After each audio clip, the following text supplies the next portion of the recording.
Build a Fire. Written by Jack London. Performed here by Jason Hill.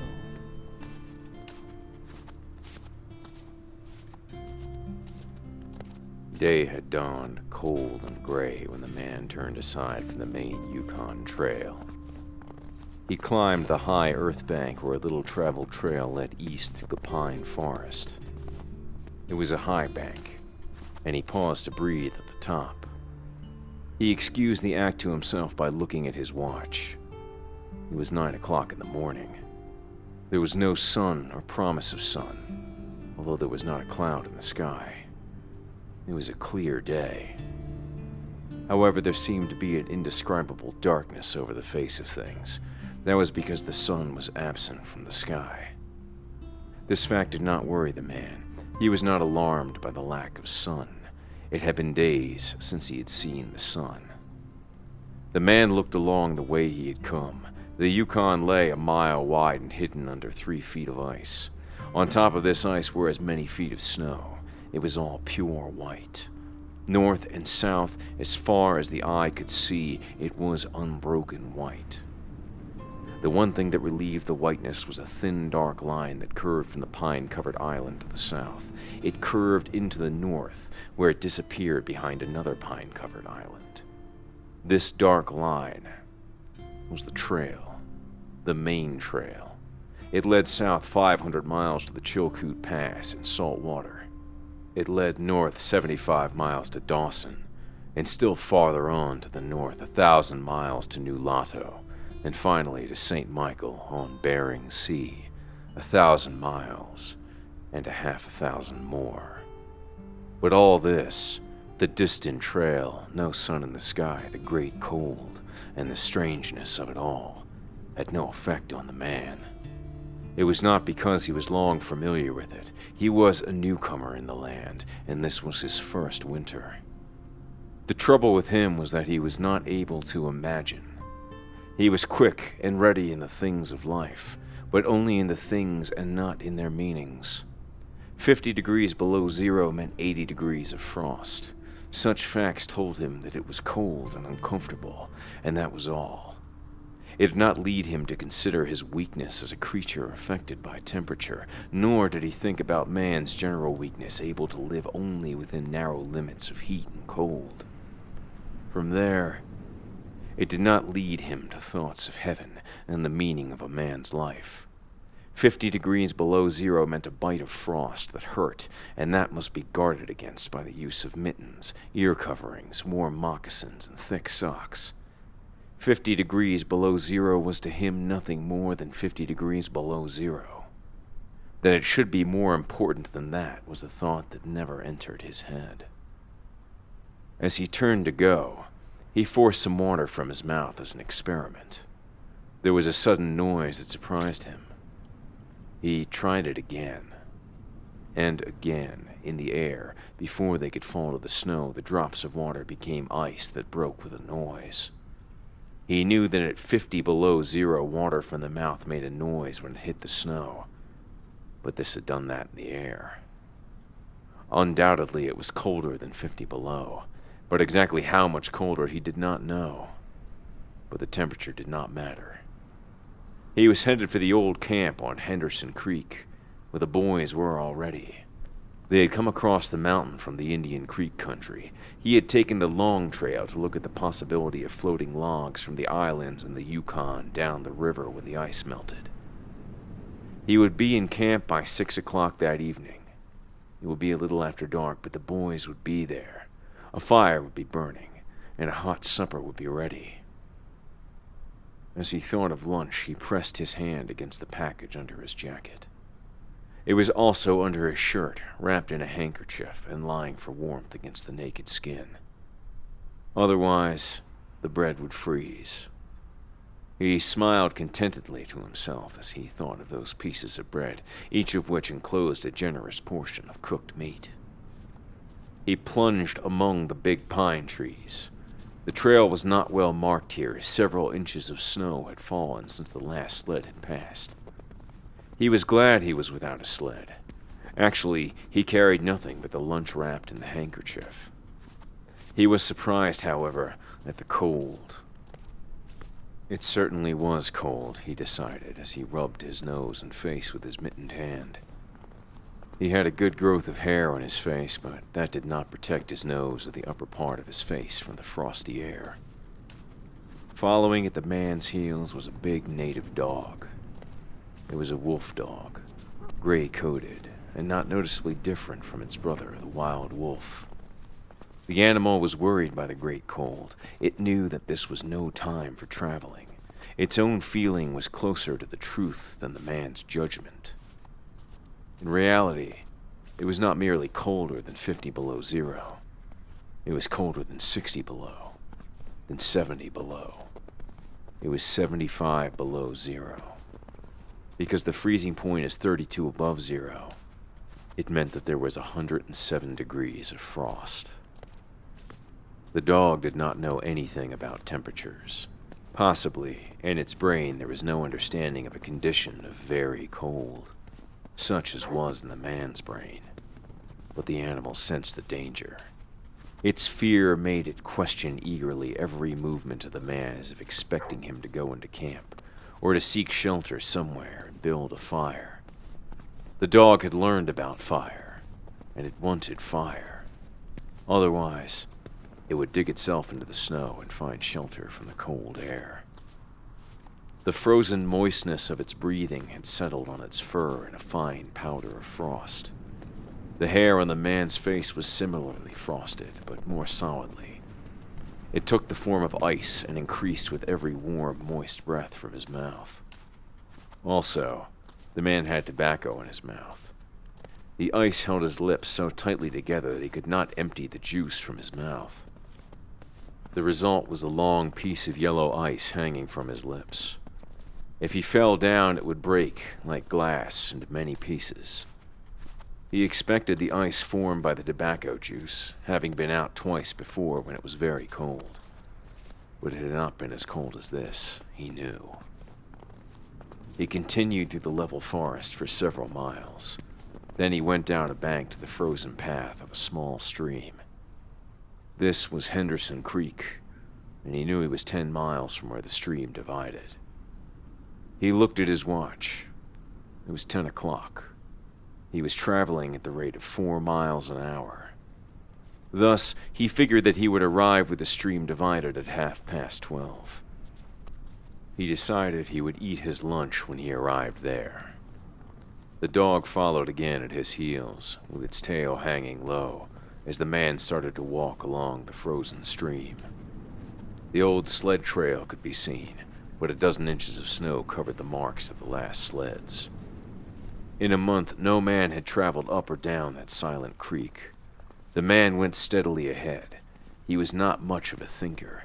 At that moment, he had nothing to think about except that he would eat lunch at the stream's divide, and that at 6 o'clock he would be in camp with the boys. There was nobody to talk to. And, had there been, speech would not have been possible because of the ice around his mouth. Once in a while, the thought repeated itself that it was very cold, and that he had never experienced such cold. As he walked along, he rubbed his face and nose with the back of his mittened hand. He did this without thinking, frequently changing hands, but with all his rubbing, the instant he stopped, his face and nose became numb. His face would surely be frozen. He knew that, and he was sorry that he had not worn the sort of nose guard Bud wore when it was cold. Such a guard passed across the nose and covered the entire face. But it did not matter much, he decided. What was a little frost? A bit painful, that was all. It was never serious. Empty as the man's mind was of thoughts, he was most observant. He noticed the changes in the creek, the curves and the bends. He always noted where he placed his feet. Once, coming around a bend, he moved suddenly to the side like a frightened horse. He curved away from the place where he had been walking and retraced his steps several feet along the trail. He knew the creek was frozen to the bottom. No creek could contain water in that winter, but he knew also that there were streams of water that came out from the hillsides and ran along under the snow and on top of the ice of the creek. He knew that even in the coldest weather, these streams were never frozen, and he also knew their danger. They hid pools of water under the snow that might be 3 inches deep, or 3 feet. Sometimes a skin of ice half an inch thick covered them, and in turn was covered by the snow. Sometimes there was both water and thin ice, and when a man broke through, he could get very wet. That was why he had jumped away so suddenly. He had felt the ice move under his feet. He had also heard the noise of snow-covered ice breaking, and to get his feet wet in such a temperature meant trouble and danger. At the very least, it meant delay, because he would be forced to stop and build a fire. Only under its protection could he bare his feet while he dried his socks and moccasins. He stood and studied the creek bottom and its banks. He decided that the flowing stream of water came from the right side. He thought a while, rubbing his nose and face. Then he walked to the left. He stepped carefully and tested the ice at each step. Once away from the danger, he continued at his 4-mile pace. During the next 2 hours, he came to several similar dangers. Usually the snow above the pools had a sunken appearance. However, once again he came near to falling through the ice. Once, sensing danger, he made the dog go ahead. The dog did not wish to go. It hesitated until the man pushed it forward. Then it went quickly across the white, unbroken surface. Suddenly, it fell through the ice, but climbed out on the other side, which was firm. It had wet its feet and legs. Almost immediately, the water on them turned to ice. The dog made quick efforts to get the ice off its legs. Then it lay down in the snow and began to bite out the ice that had formed between the toes. The animal knew enough to do this. To permit the ice to remain would mean sore feet. It did not know this. It merely obeyed the commands that arose from the deepest part of its being. But the man knew these things, having learned them from experience. He removed the mitten from his right hand and helped the dog tear out the pieces of ice. He did not bare his fingers more than a minute, and was surprised to find that they were numb. It certainly was cold. He pulled on the mitten quickly and beat the hand across his breast. At 12 o'clock, the day was at its brightest, yet the sun did not appear in the sky. At 12:30 on the minute, he arrived at the divide of the creek. He was pleased at his rate of speed. If he continued, he would certainly be with the boys by 6 o'clock that evening. He unbuttoned his jacket and shirt and pulled forth his lunch. The action took no more than a quarter of a minute, yet in that brief moment the numbness touched his bare fingers. He did not put the mitten on, but instead struck the fingers across his leg. Then he sat down on a snow-covered log to eat. The pain that followed the striking of his fingers across his leg ceased so quickly that he was frightened. He had not had time to take a bite of his lunch. He struck the fingers repeatedly and returned them to the mitten. Then he bared the other hand for the purpose of eating. He tried to take a mouthful, but the ice around his mouth prevented him. Then he knew what was wrong. He had forgotten to build a fire and warm himself. He laughed at his own foolishness. As he laughed, he noted the numbness in his bare fingers. Also, he noted that the feeling which had first come to his toes when he sat down was already passing away. He wondered whether the toes were warm or whether they were numb. He moved them inside the moccasins and decided that they were numb. He pulled the mitten on hurriedly and stood up. He was somewhat frightened. He stamped forcefully until the feeling returned to his feet. It certainly was cold, was his thought. That man from Sulphur Creek had spoken the truth when telling how cold it sometimes got in this country. And he had laughed at him at the time. That showed one must not be too sure of things. There was no mistake about it. It was cold. He walked a few steps, stamping his feet and waving his arms, until reassured by the returning warmth. Then he took some matches and proceeded to make a fire. In the bushes, the high water had left a supply of sticks. From here, he got wood for his fire. Working carefully from a small beginning, he soon had a roaring fire. Bending over the fire, he first melted the ice from his face. With the protection of the fire's warmth, he ate his lunch. For the moment, the cold had been forced away. The dog took comfort in the fire, lying at full length, close enough for warmth and far enough away to escape being burned. When the man had finished eating, he filled his pipe with tobacco and had a comfortable time with the smoke. Then he pulled on his mittens, settled his cap firmly about his ears, and started along the creek trail toward the left. The dog was sorry to leave and looked toward the fire. This man did not know cold. Possibly none of his ancestors had known cold, real cold. But the dog knew, and all of its family knew, and it knew that it was not good to walk outside in such fearful cold. It was the time to lie in a hole in the snow and wait for the awful cold to stop. There was no real bond between the dog and the man. The one was the slave of the other. The dog made no effort to indicate its fears to the man. It was not concerned with the well-being of the man. It was for its own sake that it looked toward the fire. But the man whistled and spoke to it with the sound of the whip in his voice. So the dog started walking close to the man's heels and followed him along the trail. The man put more tobacco in his mouth and started a new growth of yellow ice on his face. Again, his moist breath quickly powdered the hair on his face with white. He looked around him. There did not seem to be so many pools of water under the snow on the left side of Henderson Creek, and for half an hour the man saw no signs of any. And then it happened. At a place where there were no signs, the man broke through. It was not deep. He was wet to the knees before he got out of the water to the firm snow. He was angry and cursed his luck aloud. He had hoped to get into camp with the boys at 6 o'clock, and this would delay him an hour. Now he would have to build a fire and dry his moccasins and socks. This was most important at that low temperature. He did know that much. So he turned aside to the bank, which he climbed. On top, under several small pine trees, he found some firewood which had been carried there by the high water of last year. There were some sticks, but also larger branches and some dry grasses. He threw several large branches on top of the snow. This served for a foundation and prevented the young flame from dying in the wet snow. He made a flame by touching a match to a small piece of tree bark that he took from his pocket. This burned even better than paper. Placing it on the foundation, he fed the young flame with pieces of dry grass and with the smallest dry sticks.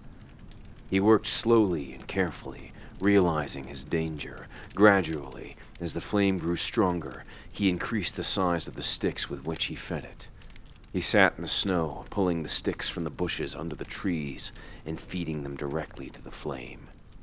He knew he must not fail. When it is 75 below zero, a man must not fail in his first attempt to build a fire. This is especially true if his feet are wet. If his feet are dry and he fails, he can run along the trail for half a mile to keep his blood moving.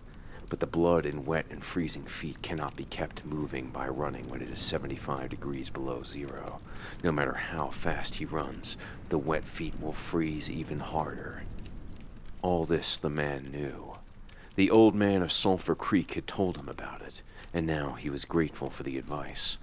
Already all feeling had gone from his feet. To build the fire he had been forced to remove his mittens, and the fingers had quickly become numb. His pace of 4 miles an hour had kept his heart pushing the blood to all parts of his body, but the instant he stopped, the action of the heart slowed down. He now received the full force of the cold. The blood of his body drew back from it. The blood was alive, like the dog. Like the dog, it wanted to hide and seek cover, away from the fearful cold.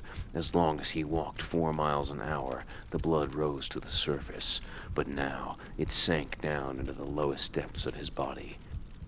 His feet and hands were the first to feel its absence. His wet feet froze first. His bare fingers were numb, although they had not yet begun to freeze. Nose and face were already freezing, while the skin of all his body became cold as it lost its blood. But he was safe. toes and nose and face would be only touched by the frost, because the fire was beginning to burn with strength. He was feeding it with sticks the size of his fingers. In another minute, he would be able to feed it with larger branches. Then he could remove his wet moccasins and socks. While they dried, he could keep his naked feet warm by the fire, rubbing them first with snow. The fire was a success. He was safe. He remembered the advice of the old man on Sulphur Creek and smiled. The man had been very serious when he said that no man should travel alone in that country after 50 below zero. Well, here he was. He had had the accident. He was alone, and he had saved himself. Those old men were rather womanish, he thought. All a man must do was to keep his head, and he was all right. Any man who was a man could travel alone. But it was surprising, the rapidity with which his face and nose were freezing. And he had not thought his fingers could lose their feeling in so short a time. Without feeling they were, because he found it very difficult to make them move together to grasp a stick. They seemed far from his body and far from him. When he touched a stick, he had to look to see whether or not he was holding it, all of which mattered little. There was the fire, promising life with every dancing flame. He started to untie his moccasins. They were coated with ice. The thick stalks were like iron almost to the knees. The moccasin strings were like ropes of steel. For a moment, he pulled them with his unfeeling fingers. Then, realizing the foolishness of it, he grasped his knife. But before he could cut the strings, it happened. It was his own fault, or instead, his mistake.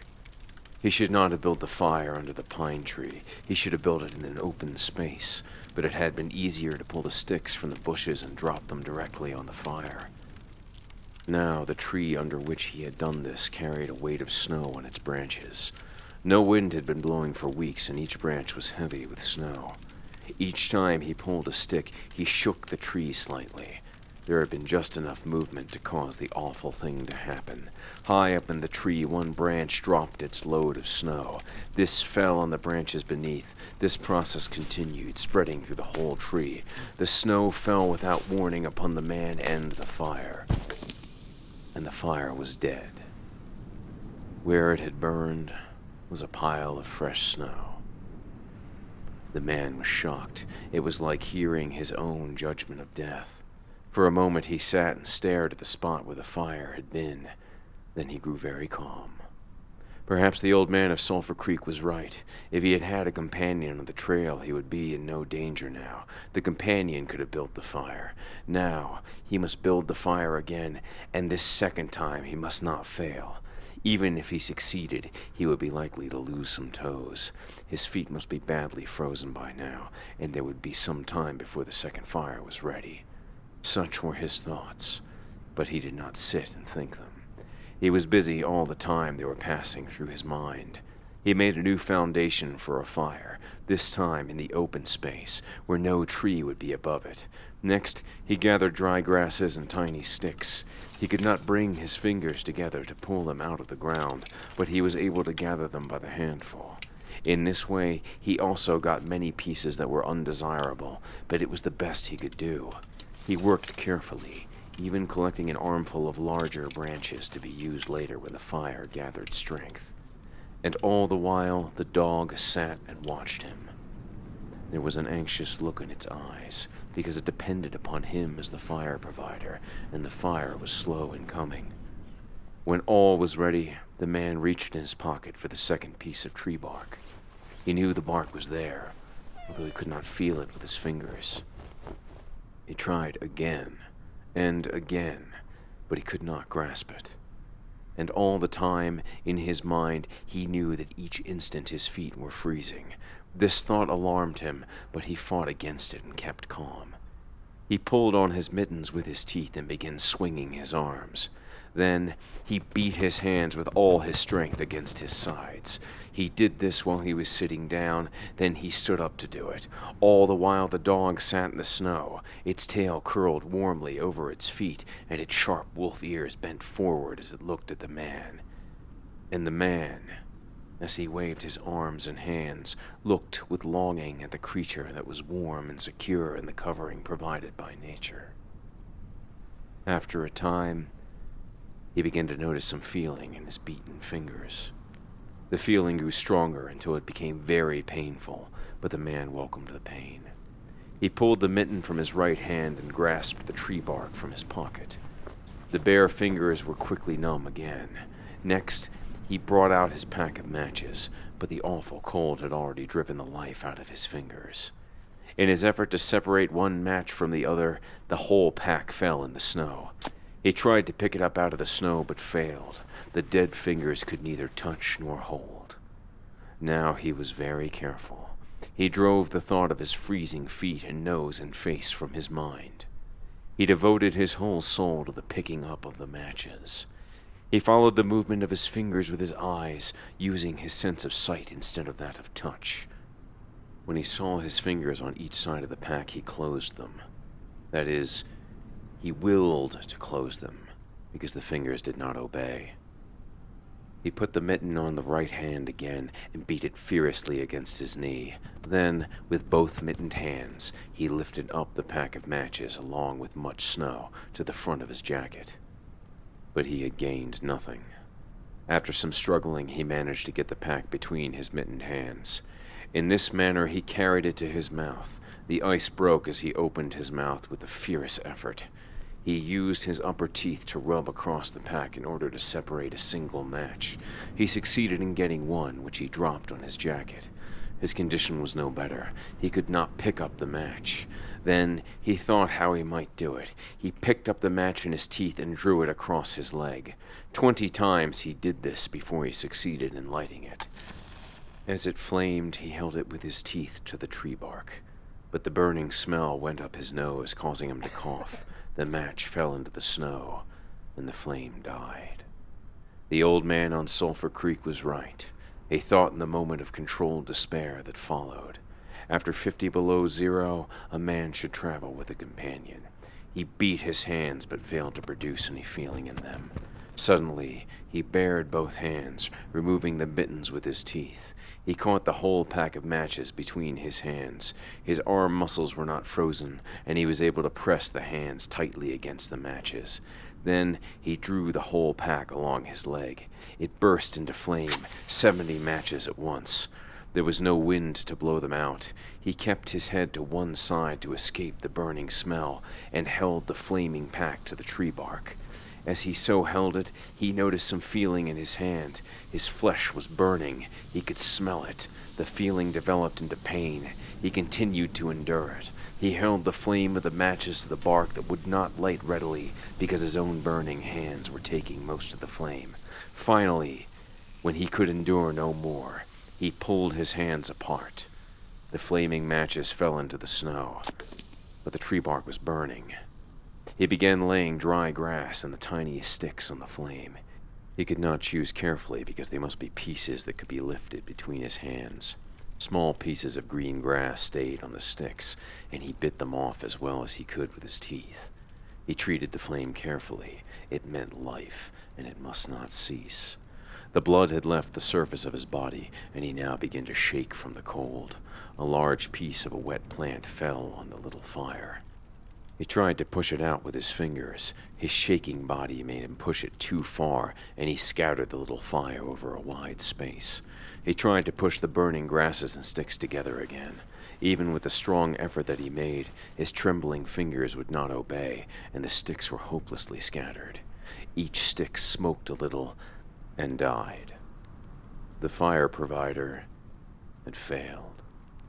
As he looked about him, his eyes noticed the dog sitting across the ruins of the fire from him. It was making uneasy movements, slightly lifting one foot and then the other.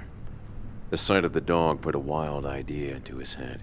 He remembered the story of the man caught in a storm who killed an animal and sheltered himself inside the dead body, and thus was saved. He would kill the dog and bury his hands in the warm body until feeling returned to them. Then he could build another fire.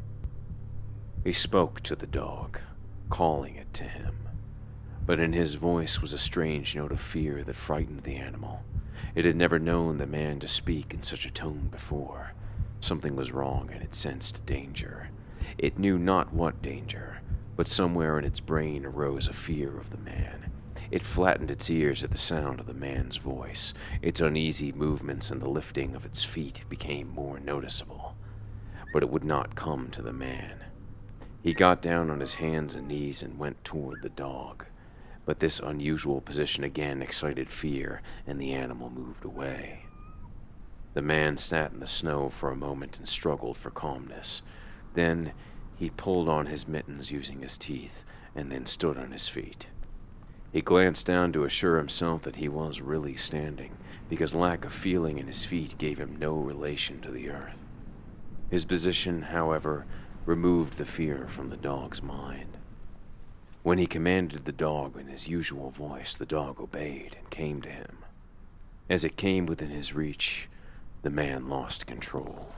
His arm stretched out to hold the dog, and he experienced real surprise when he discovered that his hands could not grasp. There was neither bend nor feeling in the fingers.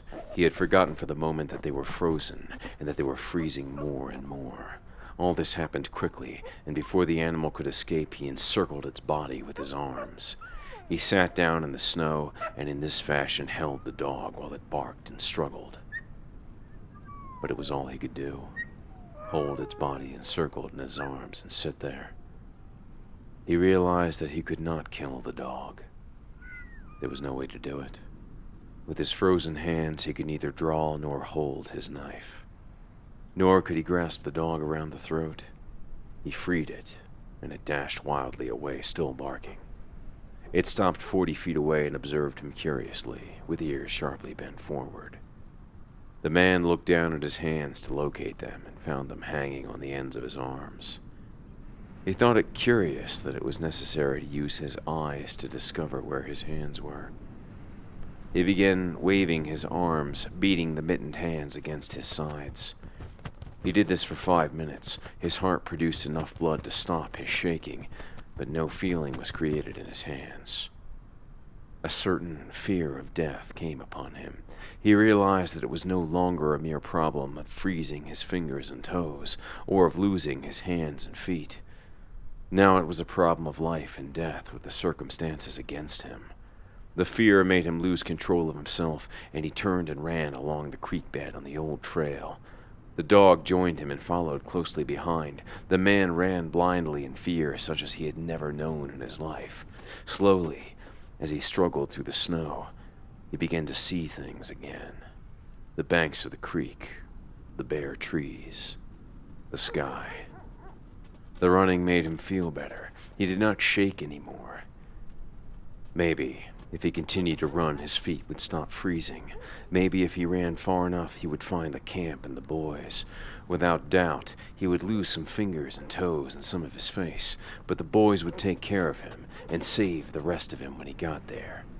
And at the same time, there was another thought in his mind that said he would never get to the camp and the boys.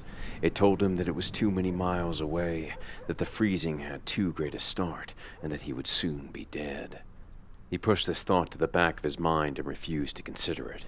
Sometimes it came forward and demanded to be heard, but he pushed it away and tried to think of other things. It seemed strange to him that he could run on feet so frozen that he could not feel them when they struck the earth and took the weight of his body. He seemed to be flying along above the surface and to have no connection with the earth. His idea of running until he arrived at the camp and the boys presented one problem. He lacked the endurance. Several times he caught himself as he was falling. Finally, he dropped to the ground, unable to stop his fall. When he tried to rise, he failed. He must sit and rest, he decided. Next time he would merely walk and keep going. As he sat and regained his breath, he noticed that he was feeling warm and comfortable. He was not shaking, and it even seemed that a warm glow had come to his body. And yet when he touched his nose or face, there was no feeling. Running would not bring life to them, nor would it help his hands and feet. Then the thought came to him that the frozen portions of his body must be increasing. He tried to keep this thought out of his mind and to forget it. He knew that such thoughts caused a feeling of fright in him, and he was too afraid of such feelings. But the thought returned and continued until he could picture his body totally frozen. This was too much, and again he ran wildly along the trail. Once he slowed to a walk, but the thought that the freezing of his body was increasing made him run again. And all the time the dog ran with him, at his heels. When he fell a second time, the dog curled its tail over its feet and sat in front of him, facing him, curiously eager. The warmth and security of the animal angered him. He cursed it until it flattened its ears. This time, the shaking because of the cold began more quickly. He was losing his battle with the frost. It was moving into his body from all sides. This thought drove him forward, but he ran no more than 100 feet when he fell head first. It was his last moment of fear. When he had recovered his breath and his control, he sat and thought about meeting death with dignity. However, the idea did not come to him exactly this manner. His idea was that he'd been acting like a fool. He had been running around like a chicken with its head cut off. He was certain to freeze in his present circumstances, and he should accept it calmly. With this newfound peace of mind came the first sleepiness. A good idea, he thought, to sleep his way to death. Freezing was not as bad as people thought. There were many worse ways to die. He pictured the boys finding his body the next day. Suddenly, he saw himself with them, coming along the trail, looking for himself. And, still with them, he came around a turn in the trail and found himself lying in the snow. He did not belong with himself anymore. Even then, he was outside of himself, standing with the boys and looking at himself in the snow. It certainly was cold, was his thought. When he returned to the United States, he could tell the folks what real cold was. His mind went from this thought to the thought of the old man of Sulphur Creek. He could see him quite clearly, warm and comfortable, and smoking a pipe. "You were right, old fella. You were right," he murmured to the old man of Sulphur Creek. Then the man dropped into what seemed to him the most comfortable and satisfying sleep he had ever known. The dog sat facing him and waiting. The brief day ended in a long evening. There were no signs of a fire to be made. Never in the dog's experience had it known a man to sit like that in the snow and make no fire. As the evening grew darker, its eager longing for the fire mastered it. Without much lifting of its feet, it cried softly. Then it flattened its ears, expecting the man's curse, but the man remained silent. Later, the dog howled loudly, and still later it moved close to the man and caught the smell of death. This made the animal back away. A little longer it delayed, howling under the stars that leapt and danced and shone brightly in the cold sky. Then it turned and ran along the trail toward the camp it knew, where there were other providers of food and providers of fire.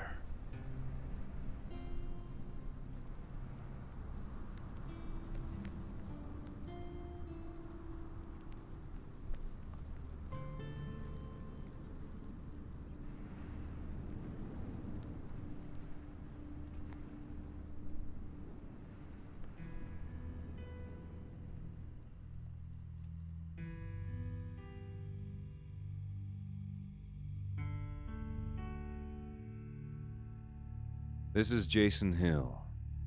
You've been listening to Build a Fire by Jack London. Thanks for joining me this week. See you again soon.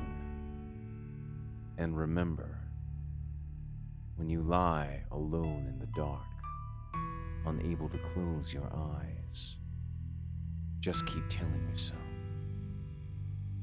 it's only a story. Ha ha ha ha ha ha ha.